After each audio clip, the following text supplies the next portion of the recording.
Dr. Martin Luther King Jr. Yes. What did you do to relax and reflect on the day?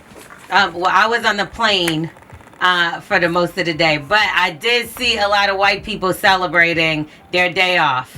Okay.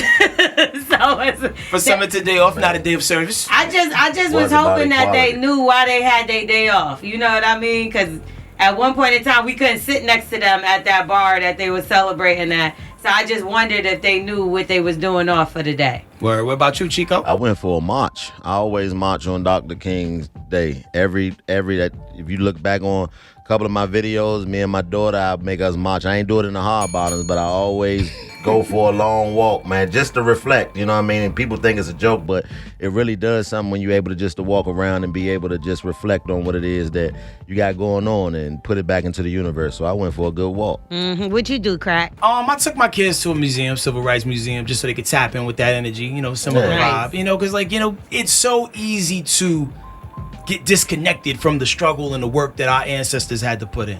You know what I mean? Because we have all these freedoms now because of the work and all the marches and all the protests that our ancestors did that before us did. So, I don't want them to ever lose sight of that and just think that everything's always going to come to you easy, because it's not. Yeah. You know what I mean? So it's dope to see people keep his legacy alive. Now, Joe Biden, who has Vice President Kamala Harris, and so he was making the news yesterday because a comment that he made back in 2020 resurfaced, and it put him back in the crosshairs of the court of public opinion. And if you missed it, here's what he said. Even Dr. King's assassination did not have the worldwide impact that George Floyd's death did. Now, take it as a soundbite. You're like, yo, what the hell are you talking about? Byron.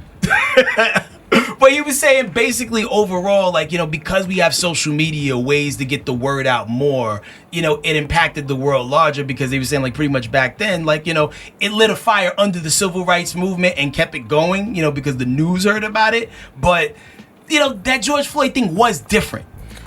I mean, but if you're going, as the president of the United States, I feel like if you're going to talk about it, let's talk about what really needs to be talked about, and that's the system, the system that's in place that causes the reality of George Floyd being murdered and Martin Luther King being assassinated to still be a reality for both you and I today. Right. That hasn't changed at all. The same fate that befell Martin Luther King for being an outspoken leader and a person who was out here trying to make change for his people, that same fate can befall you if you choose to take their route. And if you get pulled over by the right police officer, you can end up like George Floyd too. So the system needs to be addressed. And if you're going to, don't just address the death of two black men and compare those. Let's talk about the system that's in place that we need to change before we going to have a conversation about anything, especially as the president of the United States. I do want to say that there is a lot that we're still fighting for. I think sometimes people take that for granted and forget what's going on here. We still have the Voting Rights Act that is going on, that we need, the senators to get together and vote the right way, and Kamala could help make that a thing as well. But we are far from over when it comes to fighting. There was a march yesterday for the Voting Rights Act. What happened to Harriet Tubman being on a $20 bill? Nobody addressed that either. Don't try to put the wool over our eyes with the quarter. Bait and switch. Because I was looking at the picture of the Maya Angelou on the quarter. That actually looks like Jada Pinkett mom. Yeah, I don't know who that was. Maya Angelou. Oh, really? Yeah, on any aspect of her life. That's a hell of a sneaky. But even going back to what you were saying about police brutality and the things that we're dealing with, one of the big platforms that Biden was riding on trying to get into office was the fact that he was gonna make all these police reform things come to fruition, and still waiting. You know what I'm saying? It's not as we're not seeing as many things pop up as it was at the kickstart of the pandemic, when things were just going crazy. But we're not done. No, not at all. We're far from done, and I know we're not drinking from separate fountains, but we still got more work to do.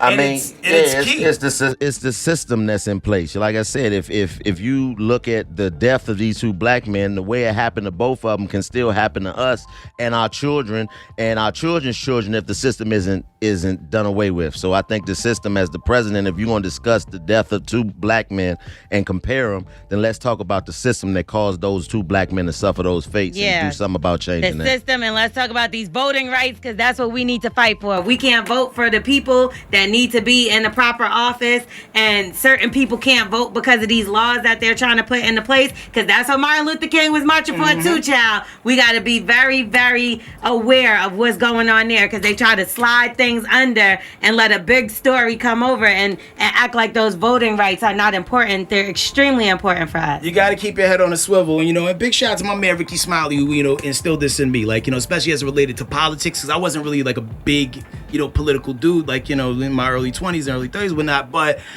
those elections that are not the presidential elections, those are the ones that are the most important ones. Like, who's the mayor? Who's the judge? alderman and all of those things, the people Man. you want to see, the sheriff in your town and all of that. Those are very, very important, because those are the people that affect your everyday life. The president doesn't necessarily affect your day-to-day the way that the local elections will affect your day-to-day. So Tap in, do the research, find out who you voting for, who's on the ballot, and don't just write the person's name and it sound black, because everybody black ain't your friend either. Y'all lie. Super sneaky, man. We are the